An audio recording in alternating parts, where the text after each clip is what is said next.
கும்பகோணத்துலேருந்து ஒரு 7 கிலோமீட்டரில் மேற்க இருக்குது, சுவாமலைக்கு தாண்டினோன்னு. அதில் எங்கள் தாத்தாலாம் வாசம் பண்ணிட்டு இருந்தா. அந்த நாள்லேயும் அத்தியனங்கள்லாம் பண்ணணும்னாக்க வெளியூர் தான் போகணுன்னு இருந்தது.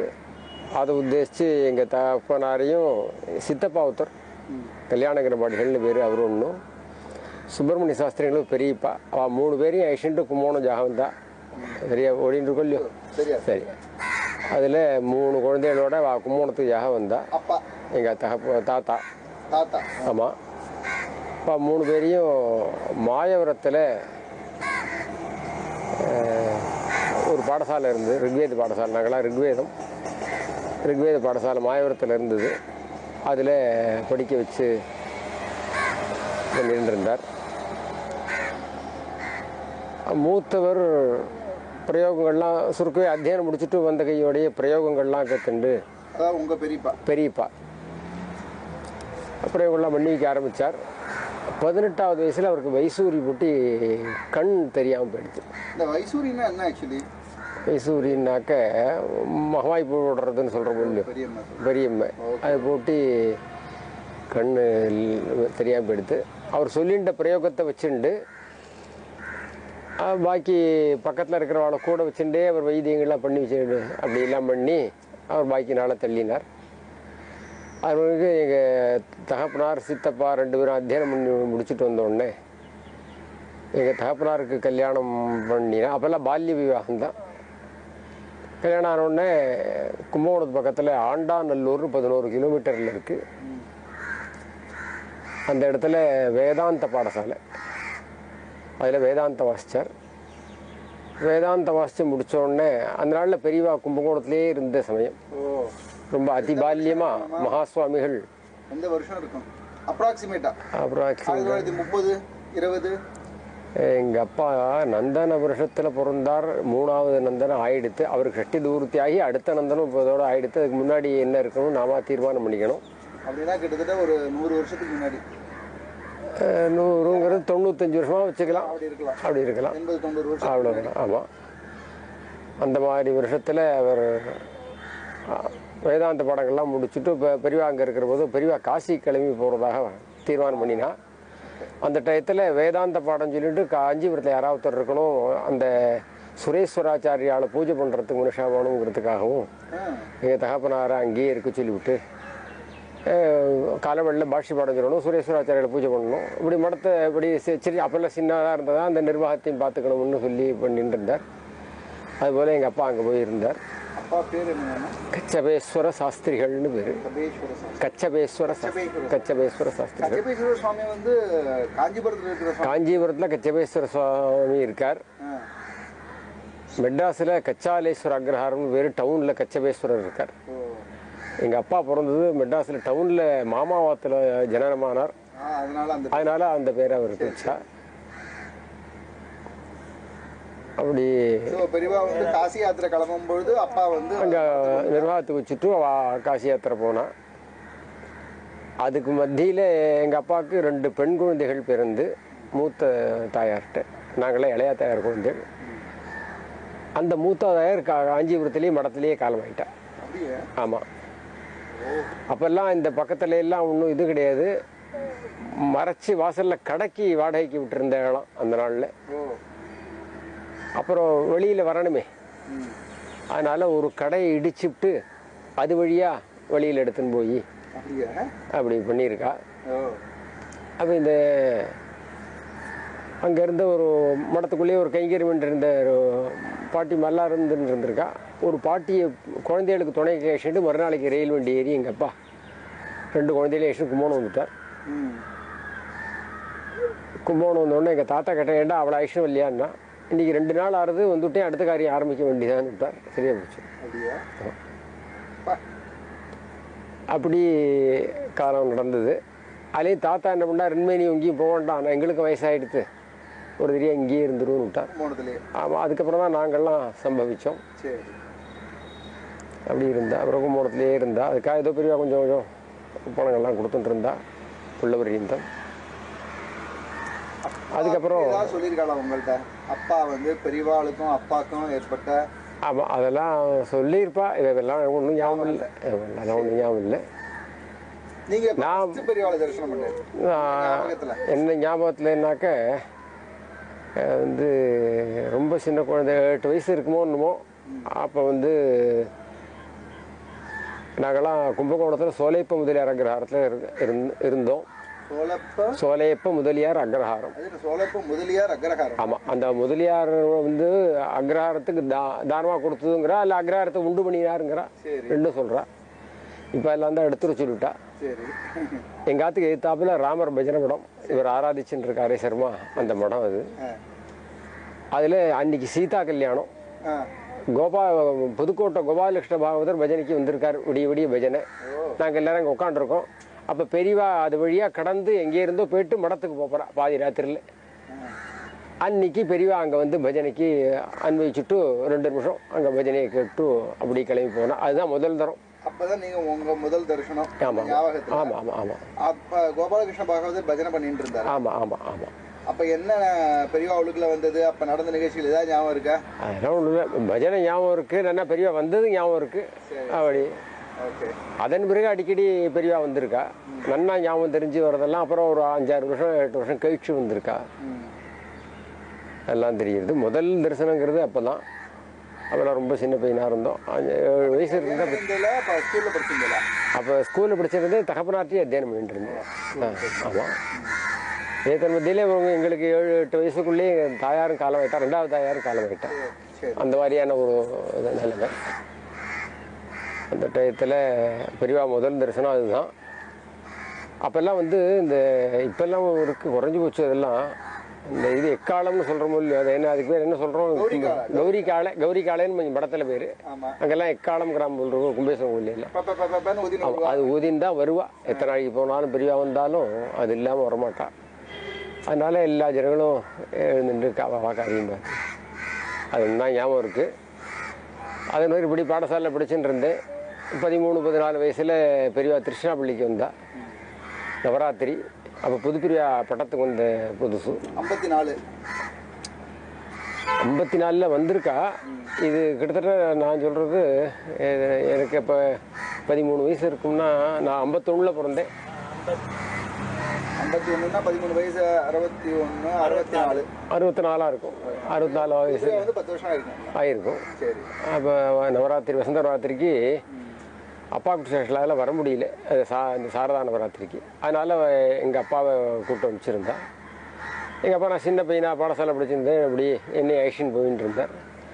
அந்த வருஷம் நவராத்திரியே 10 நாளும் நான் தரிசனம் பண்ணி இவா 2 பேரையும் தரிசனம் பண்ணுற பாக்கியம் கிடைச்சது. பூஜையில் தான் அப்போ பெருசாக புஷ்பப்பல்லாக்கெல்லாம் கட்டி இதில் இவாளுக்கு யானை மேலே அவளுக்கு புஷ்பப்பல்லாக்கு அப்படி பண்ணா. ஏத்தன் மத்தியில் நம்ம ஊர்லேயே பெரியவா கும்போணத்துக்கு ஒரு தூரம் வந்தபோது அவளுக்கு பல்லாக்கும் இவாளுக்கு யான் வரையும் சோலைப்பூ தினத்திலேயே ஊர்வலம் பட்டண பிரவேசம் மாதிரி பண்ணிட்டு.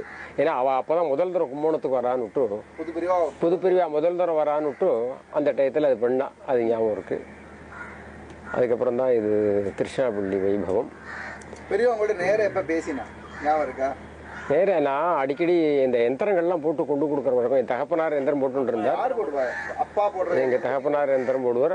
அதை கொண்டு கொடுத்துட்டு வருவோம் மடத்துக்கு. சில சமயங்களில் அர்ஜென்ட்டாக இருக்குனாக்கா நேரம் அங்கேயே காஞ்சிபுரம் போக வேண்டி வரும். அப்போ போனால் அங்கே கொண்டு கொடுக்க வரும். இது என்ன யந்திரம் இது என்ன யந்திரங்கள்லாம் கேட்பா, படிக்க சொல்ல அதெல்லாம் வாசித்து கேட்பா. அதெல்லாம் சொல்கிற வழக்கம். என்னென்ன யந்திரங்கள் என்ன சமாச்சாரம் அப்படின்னு. அதுபோல் வரும்போது அது மாதிரி நிறையா காஞ்சிபுரத்துக்கு அதுக்கப்புறம் வர ஆரம்பிச்சதெல்லாம் நிறையா வர ஆரம்பிச்சேன். உங்களை பார்த்தோன்னே பெரிய ஐடென்டிஃபை பண்ணிவிடுவேன். போயிடுவேன் அதெல்லாம் போயிடுவேன். என்ன அப்படி தனியாக ஒன்றும் கூப்பிட்டுறதுங்கிறதெல்லாம் ஒன்றும் ஞாபகம் இல்லை. இவா புது பிரிவான்னாக்க எனக்கு பார்த்தோன்னா அவளுக்கு இந்த வியாக்கரணத்துடைய ஸ்லோகம் ஒன்று இருக்குது. தினகர சிதி கண்டோ எஸ்ஸே கண்டேல் உட்டேதாம்னு. அந்த ஸ்லோகத்தை என்ன கண்டோன்னு சொல்லுவா இவா. சொல்லுங்க. அப்புறம் புதுப்பிரியா அவங்களை பார்த்தோன்னே அந்த ஸ்லோகத்தை சொல்லுவா. அப்படி பெரியவா சாதாரணமாக கையை ஜாடை தான் பண்ணுவா. அது அஸ்தி இது பண்ணதில்லை.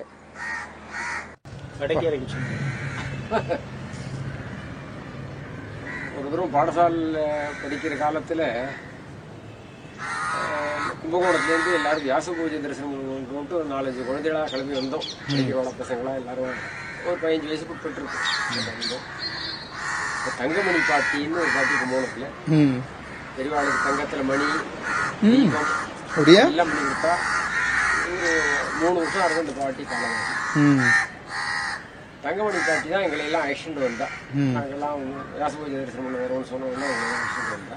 அதுதானே இதுல இந்த வியாசராஜ் இல்லை மடத்துக்கு பக்கத்தான் இந்த காளஹஸ்தி சிறுவல் பக்கத்து வீடு வியாசராஜ பாட்டி அவர் அந்த வந்தோடனே பெரிய அங்கேயே வந்து கேள்வி கேட்டால் கும்பகோணம் பாடசாலை அப்படி எல்லாத்தையும் விஷயங்கள்லாம் சொன்னோம். சொன்ன பிறகு வந்து காமாட்சி தரிசனம் முட்டையெல்லாம் கேட்டால் தரிசனம் பண்ண போகிறோம் அப்படின்னு சொன்னோம். என்ன தோணித்தோ என்னவோ தெரியாது. அங்கே வந்து காமாட்சி அம்மன் கோயிலில் 2-3 பசங்களாம் போனதுனால நீங்களாம் போய் வடக்கி அரைச்சி கொடுத்துக்கோங்க அப்படின்னு தான். சரின்னு கோவிலில் போய் கேட்டுன்னு வரோன்ட்டு கோவிலுக்கு போய் விசாரித்தோம். இங்கேயே உட்காந்துங்க, உங்களால் இந்த கல்லை கட்டி இழுக்க முடியாத குழந்தைகள்லாம் நாங்கள் தயார் பண்ணிட்டு உங்கள்கிட்ட சொல்கிறோம், நீங்கள் தயாராகிடுதுன்னு சொல்லுங்க பெரியவாள்கிட்ட போய் அப்படின்னு. பெரிய கல், இந்த கல்லெல்லாம் ஒத்தரா கட்டிலாம் நமக்கு வழக்கம் இல்லாதவெல்லாம் இழுக்கவே முடியாது. பெரிய கல். அதுபோல் அவள் கிட்டக்க இருந்து வடக்கி அரைச்சி வடை தட்டி எல்லாத்தையும் முடிச்சுட்டா தயாராகிடுதுன்னு சொல்லுங்க பெரியவாள்கிட்ட போய். பெரியவாள்கிட்ட போய் சொன்னோம் தயாராகிடுது. யார் அரைச்சா அப்படின்னு கேட்டா, எங்களால் முடியாதுன்னு சொல்லிட்டாவா, நீ பக்கத்தில் உட்காந்துக்கோ நாங்களே அரைக்கிறோம்னு சொல்லிவிட்டா அப்படின்னு. என்ன பண்ண அதை விடையெல்லாம் சுவாமி நைவேத்தியம் பண்ணி டின்னுக்குள்ளே போட்டுருக்காங்க. இன்னைக்கு குதிரை வண்டியில் வச்சுட்டு சின்ன காஞ்சிபுரம் போய் பாடசாலை குழந்தைகளுக்குலாம் கொடுத்தோம் அப்படின்னு. இந்த சின்ன காஞ்சிபுரம் போய் பாடசாலை குழந்தைகளுக்கு கொடுத்துட்டு அதுக்கப்புறம் அப்போ வரதராஜர் தரிசனம் பண்ணிட்டு வந்தோம். பள்ளியை தரிசனம் பண்ணணும்னு தெரியல எங்களுக்கெல்லாம்.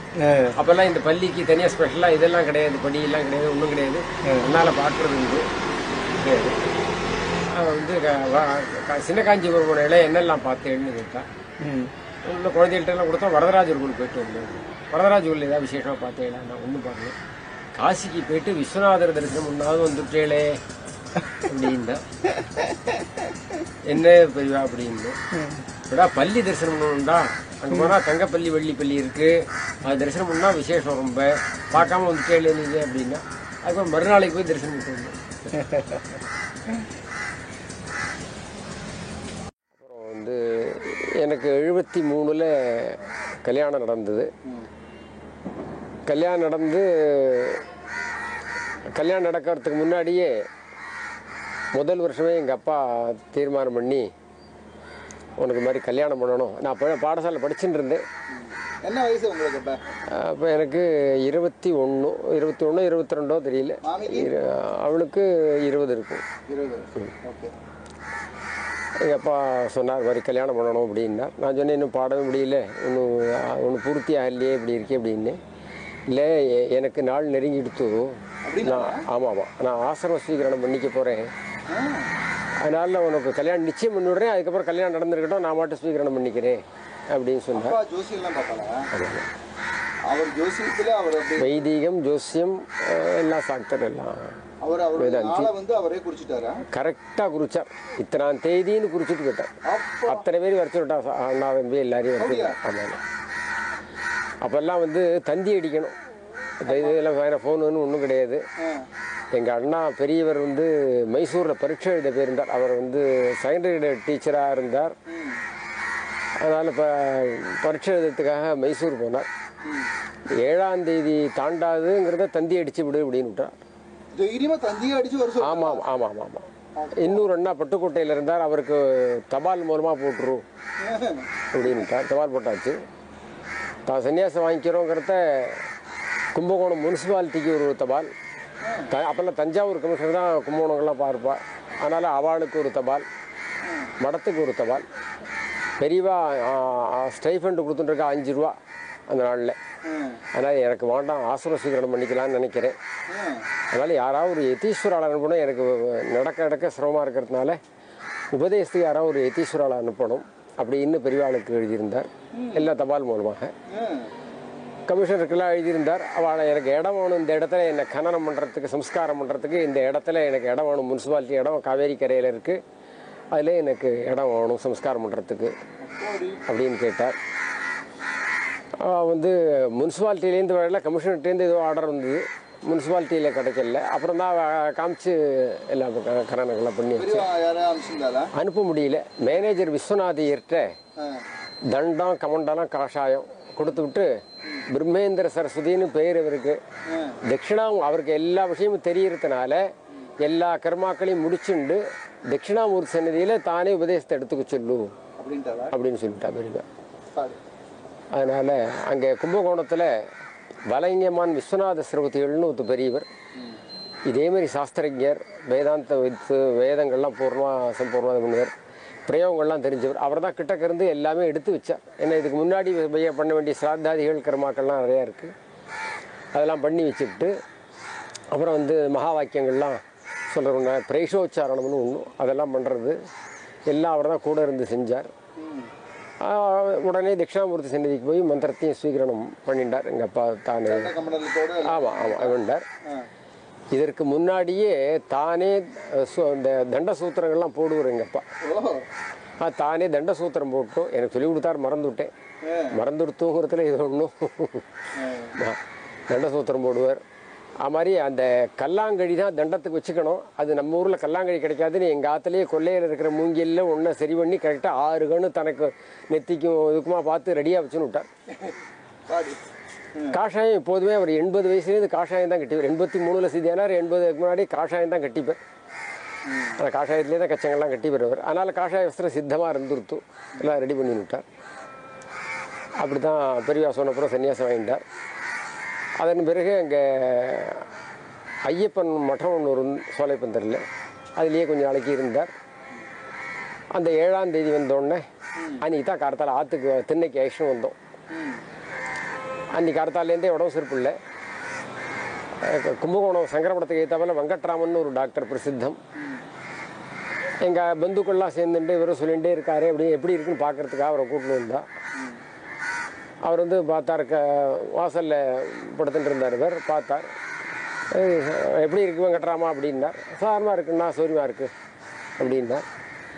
உள்ளே போய் அவர் வந்து எங்கள் அண்ணா அத்தி பேர வாழ்கிட்டெல்லாம் பரிசெல்லாம் இறங்கிட்டே வருது, ஏதோ இன்றைக்கி தாண்டினா விசேஷம் அப்படின்னு விட்டார். அவர் அப்படி கிராஸ் பண்ணி வெளியில் போனார். வெங்கட்ராமா என்ன சொன்னேன், இன்றைக்கி போய்டுன்னு விட்டியா அப்படின்னார். ஆமாம். இல்லைண்ணா அதெல்லாம் ஒன்றும் இல்லை, நீங்கள் எல்லாம் எங்களுக்கு ஜாதகம் பார்த்து சொல்ல வேண்டாமா, நாங்கள்லாம் வர வேண்டாமா, போக வேண்டாமா, அதில் நிறையா நாள் இருப்பேன் நீங்கள் அப்படின்னார். நீ இப்போ அந்த பக்கம் போ, நான் பார்த்துக்கிறேன் அப்படின்ட்டு.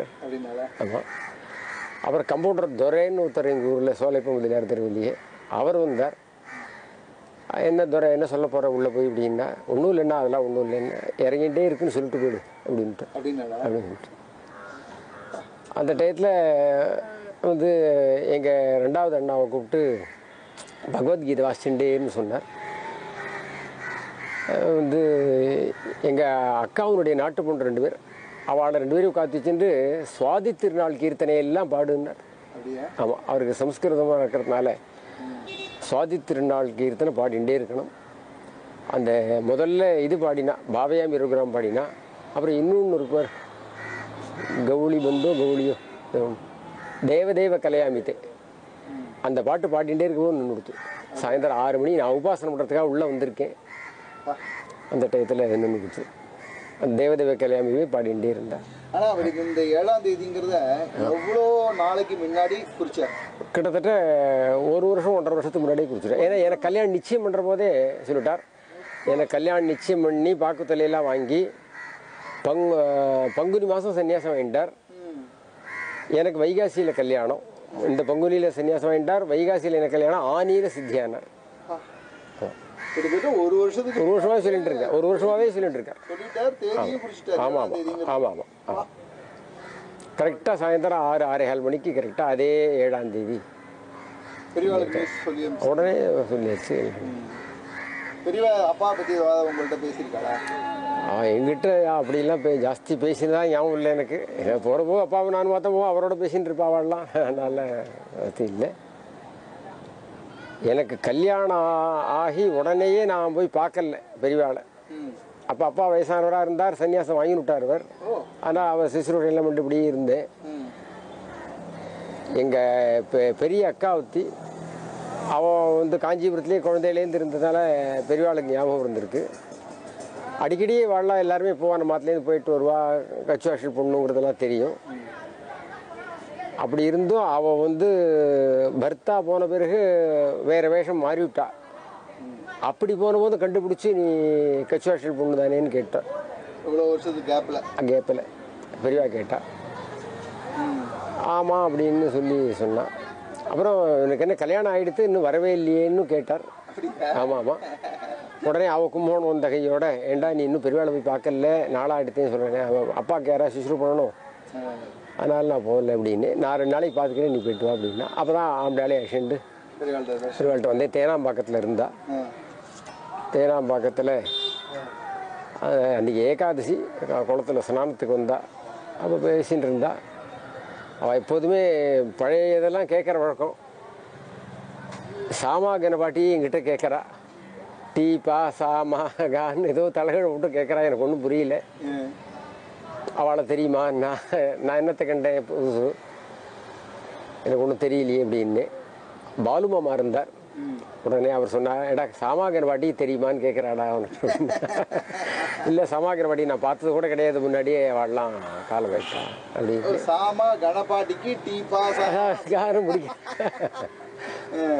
அப்படின்னா தெரியல அப்படின்னு. அப்புறம் தான் அவர் சொன்னார், சாமாகன பாட்டி தெரியுமான்னு கேட்குறான்னா. இல்லை எனக்கு முன்னாடியே வாழலாம் காலம் ஆகிடுத்து, தெரியாது எனக்கு அப்படின்னு. அப்புறம் யார் யார் கும்போணத்தில் சோலைப்பந்தரில் பெரியவாள்லாம் இருந்தால், அத்தியானம் பண்ணவாள்லாம் இருந்தாங்கிறதெல்லாம் வரிசைப்படுத்தி சொல்லிட்டு இருந்தா. அப்புறம் யார்கிட்டேருந்து எங்கள் அப்பா யந்திரங்கள்லாம் போட கற்றுண்டார் அப்படிங்கிறத சொன்னான். மகாமக குளம்னு இருக்குது, அந்த குளத்தங்கரையில் சுந்தர சாட்சின்னு இருந்தாராம். அந்த சுந்தர சாட்சிகள்கிட்ட எங்கள் அப்பா யந்திரம் போட கற்றுண்டா. எங்கள் அப்பாட்ட நான் கற்றுண்டேன். சுந்தர சாஸ்திரிகள் வந்து தியாகதுர்கமா? அந்த சுந்தர சாஸ்திரிகளா? தெரியல. அதனால் அது மாதிரி அவர்கிட்ட கற்றுண்டார்.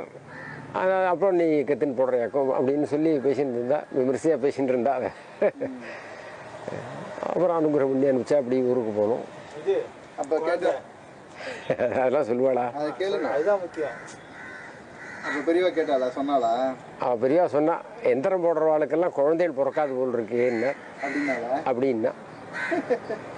நம்ம இந்த புத்தியெலாம் நமக்கு இருக்கிறதுனால சரி, நமக்கு ஏதோ பாதை இருக்குதுலேன்னு தீர்மானம் பண்ணிட்டு. ஆனால் அப்படி சொல்லாமல் நான் கேட்டேன், எங்கள் தகப்பனார் யந்திரம் போடுறார், நாங்கள்லாம் இருக்கமேன்னு. சுந்தர சாஸ்திரிகளுக்கு குழந்தை கிடையாது அப்படின்னால. ஆமாம், ஏதோ ஒரு சூக்ஷமாக சொல்லிட்டா. ஆமாம், அப்போவே சொல்லிட்டா. நான் சொல்லிட்டேன் அப்போ, சரி இதில் ஏதோ சிரமங்கள் இருக்குது அப்படின்னு சொல்லிட்டேன். வேற ஒன்றும் சொல்லலைன்னா. ஏன்னா இல்லைன்னா அவள் வாயால் வராது. ஆனால் ஏதோ ஒன்று வந்துவிட்டதுனால. ஆமாம் ஆமாம். அதுக்கப்புறம் பகு நாள் கழிச்சு, இப்போ சமீபம் ஒரு 10 வருஷத்துக்கு முன்னாடி ஒரு பெரியவர் வந்தார், மும்பாயில் பார்த்தார். பெரிய சபை நடந்துட்டுருக்கு, நவராத்திரியில் சரஸ்வதி பூஜை ஹோமம். சாட்சிகளுக்கு குழந்தைகள் கிடையாதுன்னு சொன்னேன் அப்படின்னு உபன்யாசத்தில் சொன்னார். சரி இன்னும் பலப்பட்டு போச்சு அதுன்னு தீர்மானம் பண்ணிவிட்டேன். அதனால் அப்படி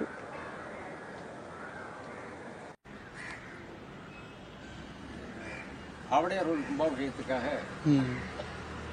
ஆவடையார் கோவிலில் பூஜை காலம்லாம் அவளுக்கெல்லாம் நம்பியார்னு பேர். ஓஹோ, எல்லாரும் நம்மெல்லாம் குருக்கள் சொல்ற மாதிரி அங்கே நம்பியார் அப்பல வந்து அவள்லாம் நம்பியார்னு சொல்கிற வழக்கம். இங்கே சிதம்பரத்தில் தீட்சிதாள்னு சொல்கிறோம். அகிலாண்டேஸ்வரி சன்னிதியில் பண்டிதாள்னு சொல்கிறோம். ஓஹோ, அவள் பூஜை காலுக்கு மாறி மாறி பேர் கொடுக்குறான். அதான் அந்த நம்பியார்கள்லாம் வந்து பெரியவாள்கிட்ட சொன்னான், இந்த மாதிரி பகுநாளாக கும்பாபிஷேகம் 300 வருஷமாக நடக்கல, இப்படியே கணக்கு. மணிவாசக பெருமான் கட்டின கோவில். ஆமாம் அப்படின்னு சொன்னான். அப்புறம் திருப்பணி மெதுவாக நடந்த பிறகு கும்பாபிஷேகம் பண்ணுறதே எப்படி பண்ணுறதுன்னு ஒரு கவலை எல்லாருக்கும். மணிவாசக சுவாமிக்கு அவள்லாம் ஆகம ரீதியாகவே கோவிலெலாம் கொண்டு ஏற்பாடு பண்ணி உற்சவாதிகளாகவும் பண்ணிட்டு இருக்கா. பகவானுக்கு ஆத்மநாதருக்கு பூஜை பண்ணுறது பூரா வைதிகா. ஓஹோ, ஆனால் இது ரெண்டையும் சேர்த்து கலந்து பண்ணணுமே, என்ன பண்ணுறது அப்படின்னு எல்லாருக்கும் ஒரு கவலையாக இருந்தது. இங்கே அப்பாவுடைய பழக்கத்தில் கும்பாபிஷேகம்லாம் நான் பண்ணி வச்சுட்டு இருக்கிறதுனால பெரியவா என்ன கூப்பிட்டு இந்த மாதிரி இருக்குது, என்ன பண்ணலாம், எப்படி பண்ணுவேன், பண்ணி வைக்க போகிறோம் அப்படி கேட்டாளா? அவள் யாககுண்டம் அவளுக்கு ஆகம ரீதியாக போட்டு கொடுக்கணும். நம்ம வைதிக ரீதியாக நவகுண்ட பட்சம் 2 பேர் போட்டு சுவாமி அம்பாள் எல்லாம் அரூபம், ரெண்டும் அரூபம், இல்லை சூக்ஷ்ம ரூபமாக இருக்கிறதுனால நம்ம இந்த மாதிரி போட்டு பண்ணிவிடலாம் அப்படின்னு பேசிட்டு இருந்தோம். சரின்னு பெரிய அது போல அனுகிரகம் பண்ணி அவ சொல்படி அங்கே போய் கும்பாபிஷேகம்லாம் பண்ணி வச்சுட்டு வந்தோம். அப்படியா? அதன் பிறகுதான் தாடங்க பிரதிஷ்டை. தாடங்க பிரதிஷ்டைக்கு அப்புறம் திருப்பி அதே மாதிரி என்ன பண்றது, இங்கேயும் வைதிகால் தான், பண்டிதாள்னு பேர் தவிர எல்லாரும் வைதிகா தான் பூஜை. அதுக்கு என்ன பண்றது அப்படின்னு, அதனால இதுவும் வைதிக மார்க்கமாவே ஸ்ரீவித்யா மார்க்கம் மந்திர சாஸ்திர ரீதியா பண்ணிவிடலாம். அவ எத்தனை பேர் வேணாலும் உட்காந்துக்கிட்டோம், அவங்க சங்கியா பூர்த்திக்கு அத்தனை ரித்திகள் நாங்கள் மந்திரம் சொல்றவாளா இருக்கும். ரித்திகள் அவளே உட்காந்து அவ சம்பிரதாயப்படி அவளே உட்காந்து அக்னிகாரிகள்லாம் மட்டும் எல்லாம் சொல்லி வைக்கிறோம் அப்படின்னு சொல்லிட்டு, அதுபோல தாடங்கத்தை திருத்தறதுக்கெல்லாம் கும்பகோணத்துல இருந்து ஆளெல்லாம் ஆசாரியெல்லாம் அழிச்சுட்டு நீங்களே கூட இருந்து பண்ணல இருந்து தாடங்கள்லாம் திருத்தி. அதுல தாடங்கத்துல என்ன பண்ணணுங்கிறது உங்களுக்கு எப்படி மாமா தெரியும்? அதாவது அது ஒரு இடத்துல விஷயமா எழுதி வச்சிருக்காங்க. அப்பனார் எழுதுற போது தாடங்கம்னா அதனுடைய இது எப்படி இருக்கணும், லட்சணம் எப்படி இருக்கணும் அப்படின்னு அப்பா எழுதியிருக்காளா? எழுதியிருக்காங்க. ஒரு இடத்துல எழுதி வச்சிருக்காங்க. எங்களுக்கு எல்லாம் நோட்ல எல்லாம் எழுதி கொடுக்குற போது அது ஒரு இடத்துல எழுதியிருக்கு. வலது பக்கத்துல சிவசக்கரமும் இடது பக்கத்துல சக்தி சக்கரமும் இருக்கணும் அப்படின்னு. சக்தி சக்கரம்னாலும் ஸ்ரீ சக்கரம் தான், சிவசக்கரம்னாலும் ஸ்ரீ சக்கரம் தான். அது சிவ கோணம் சக்தி கோணம்னு இருக்கணும். ஆனா ஒன்னொன்னுத்துக்கு சக்கரம்னே கொடுக்குறோம் அந்த டயத்துல பேர் கொடுக்குற போது.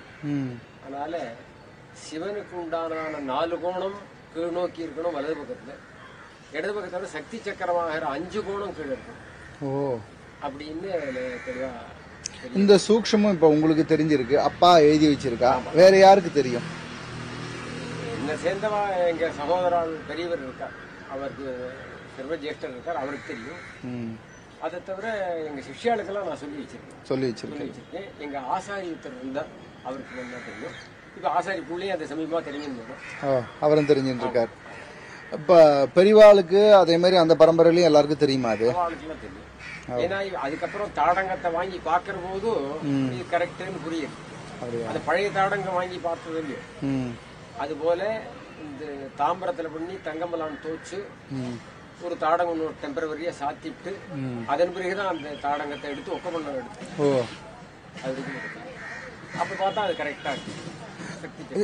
உங்களுக்கு தெரிஞ்ச ஞாபகத்துல எவ்வளவு தாடங்க பிரதிஷ்டைகள் மகாபெரிவா பண்ணிருக்கா, அதுக்கு முன்னாடி இருக்கிற பெரியவாலாம் பண்ணிருக்கா உங்களுக்கு தெரியுமா? அது ஏதாவது தெரியல. மகாபெரிவா பண்ணது உங்களை வச்சு பண்ணது ஒரு தாடங்க பிரதிஷ்டை உங்களுக்கு தெரியும். நாங்களா பக்கத்து கோவில்ல பண்ணிடுறது, கிராமத்தை ஒரு தாடங்க பிரதிஷ்டை, அராளகேசிக்கு ஒரு தாடங்க பிரதிஷ்டை பண்ணிருக்கோம். தெரியுது. இப்ப சமீபத்துல ஒண்ணு நடந்து ஒருத்தர் கேட்டு போனா அப்படி இப்படி பண்ணப்பான்னு சொல்லிருக்கு. அகிலாண்டேஸ்வரிக்கு பண்ணது எனக்கு தெரிஞ்சு ஒரே ஒண்ணுதான். உங்களுக்கு முன்னாடி அப்பா பண்ணல, நீங்க பண்ணது அது ரொம்ப நாளைக்கு முன்னாடி பண்ணீங்க. பெரியவா காலத்துல அந்த 87 வருஷத்துல பெரியவா வந்து எவ்வளவு தடவை அந்த தாடங்க பிரதிஷ்டை பண்ணிருக்கா உங்களுக்கு ஐடியா இருக்கா? அடிக்கடி பண்ணவே மாட்டான். அப்படியா? அந்த தாடங்கத்தினுடைய கற்கள் விழுந்து ரேகைகள் ஏதாவது விஷயம் வந்தா தான் இல்லைன்னா பண்ண மாட்டான். ஓஹோ. அது போல அதுல கம்பிகள் விட்டு போயிருந்தது, அதனால அந்த தோஷம் வரக்கூடாதுங்கிறதுக்காக தான் பார்த்துட்டு எடுத்து பண்ணணும். எந்த வருஷமாமா இருக்கும்? கிட்டத்தட்ட சொல்ல தெரியல, போட்டோ இருக்கு, அதை வச்சு கண்டுபிடிக்கலாம். பசங்கள்லாம் இருக்கா, கண்டுபிடிச்சிக்கோ. அப்படியா? சரி சரி சரி. தாடங்க பிரதிஷ்டை ஆச்சு. அப்புறம் தாடங்க பிரதிஷ்டை சத்தாரா அப்ப ஏதாவது விசேஷமா சொன்னால பெரியவா என்கிட்ட சொல்ல மாட்டா, என் ஆம்படியாளை கூட சொல்லுவேன். உங்க மாமனார் பேர்ல கோவில் இருக்கு உனக்கு தெரியுமோ? ஒருத்தவங்க வந்திருக்கிற போது அவளோட விஜயன் அவளோட அனுபவம் 73 ஒரு தரம் சரநவராத்திரியில ஹோம் பண்றதுக்கு வந்தேன், ரித்சம்ஹிதா ஹோம் பண்றதுக்கு வந்தேன். எங்கேயோ ஒரு காசே தொடமாட்டா பெரியவா, எங்கேயோ ஒரு 8 அணா இருந்தது, அது கொண்டு எங்க கையில கொடுத்தா. அப்படியே? ஆமா. அதை நான் பத்திரமா வச்சுக்க மாட்டேன், அது தெரியல, ஒன்னோட ஒன்னா போட்டு செலவிட்டுட்டேன் போட்டு. அப்புறம் ஒரு நாள் கட்சி நினைச்சுட்டேன், அவ கை தொடவே மாட்டா, அது தொட்டுருக்கா, இதை நம்ம காப்பாத்தி வச்சுக்க தெரியலையேன்னு நினைச்சுட்டேன். எங்கேயோ கடந்திருக்கு போல இருக்கு. அதை எடுத்துட்டு வந்து நான் மத்தியானம் என்ன பண்ணேன், எல்லாரும் அவள் ஆகாரம் மட்டும் படுத்துட்டு போயிட்டா. ஏன்னா ஆகாரம் பண்ண மாட்டேன், உபவாசமா இருப்பேன். அப்ப சில பூஜைகள்லாம் பண்ணிட்டு இருப்பேன். நான் மட்டும் பூஜை பண்ணிட்டு இருந்தேன்னா யாகசாலைக்குள்ள திடீர்னு வந்துட்டு எங்கேயோ ஒரு கரெக்டாக நான் காசை கொண்டு கொடுத்தேன்.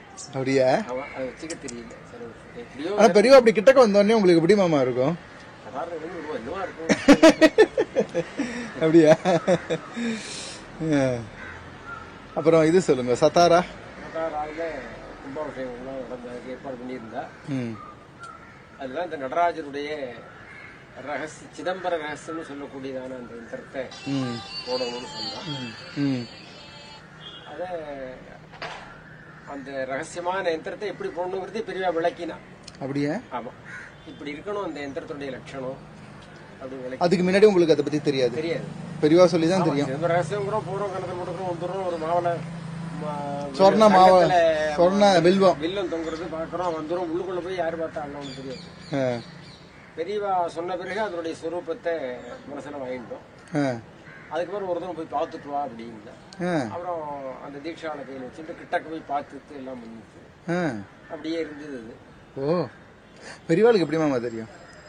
நீங்க பரமேஸ்வரன்லாம் சொல்லாதீங்க, சாதாரணமா சொல்லுங்க. பெரியவா வந்து சாதாரணமா சொல்ல முடியும்னு கேட்கறதே தப்பு. இருந்தாலும் நான் கேட்கறேன், சன் டிவி நிருபர் மாதிரி கேட்கறேன். சர்வஜான சொல்றது ஒண்ணும் இருந்தாலும் அவ எங்க போனாலும் ஒரு தூரம் பார்த்தாலும் சூக்ஷமா மனசுக்கு ஆயிடும்.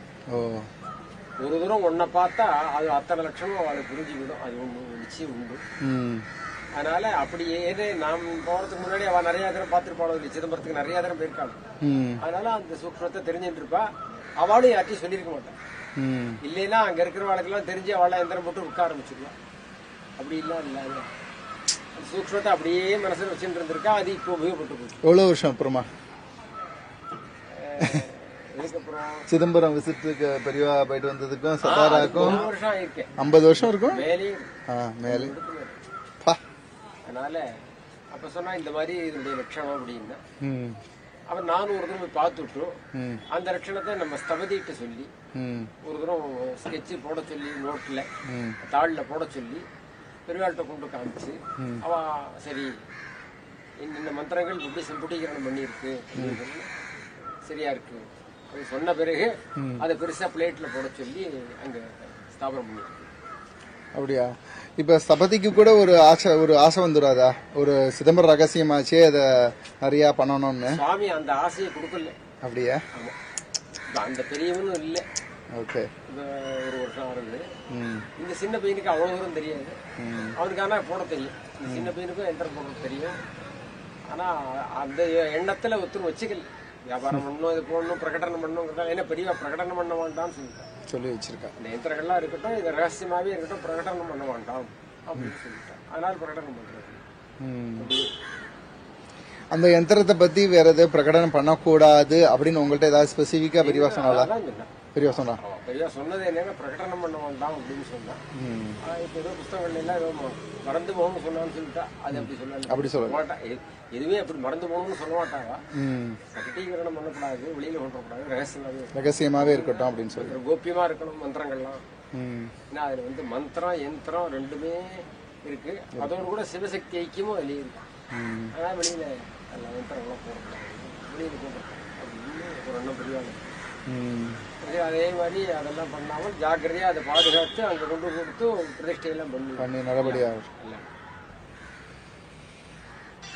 உங்களுக்கு பெரியவா சொப்பனத்துல வந்திருக்காளா? நிறைய வந்துட்டு இருக்கா, இன்னமும் வந்துட்டு இருக்கா. அப்படியா? வராதே கிடையாது. அடுத்த தடவை வரும்போது எங்களை எல்லாம் கொஞ்சம் ரெக்கமெண்ட் பண்ணுங்க. ஏதாவது கவலை ஏவரப்பட்டவனா கூட அவ வந்து விடுவா. அப்படியா? ஆமா, இப்போ ஏதாவது எண்ண மனசு சிரமமா இருந்ததுனாக்க அவ வந்துடுவா. அப்படியா? அதனாலதான் நம்மளோடயே இருக்கா அவ அப்படிங்கிற எண்ணம் தான் எங்களுக்கு எல்லாம். பெரியவான்னு நினைக்கும் போது உங்களுக்கு என்னமா சொல்லணும்னு தோன்றது? பெரியவாளை பத்தி பேசணும் அப்படின்னா இன்சிடென்ட்லாம் விடுங்க. பெரியவான்னு நினைக்கிறேன் நிக்கிறோம், ஏதோ அது சக்தி ஸ்வரூபமா நினைச்சுட்டு இருப்பேன் எப்போதும். அந்த இந்த விநாயகா விக்னேஸ்வரா போட்டோ ஸ்டூடியோன்னு சொல்லி பெரியவா கரும்பு வச்சுன்னு காமாட்சியா இருக்க வச்சுட்டு எத்தாவிலேயே வச்சுட்டு இருக்கேன். எப்போதும் உட்கார இடத்துக்கு எத்தாலும் அதுதான் இருக்கு. சக்தி ஸ்வரூபமா நினைச்சுட்டு இருக்கேன். ரொம்ப சந்தோஷம்.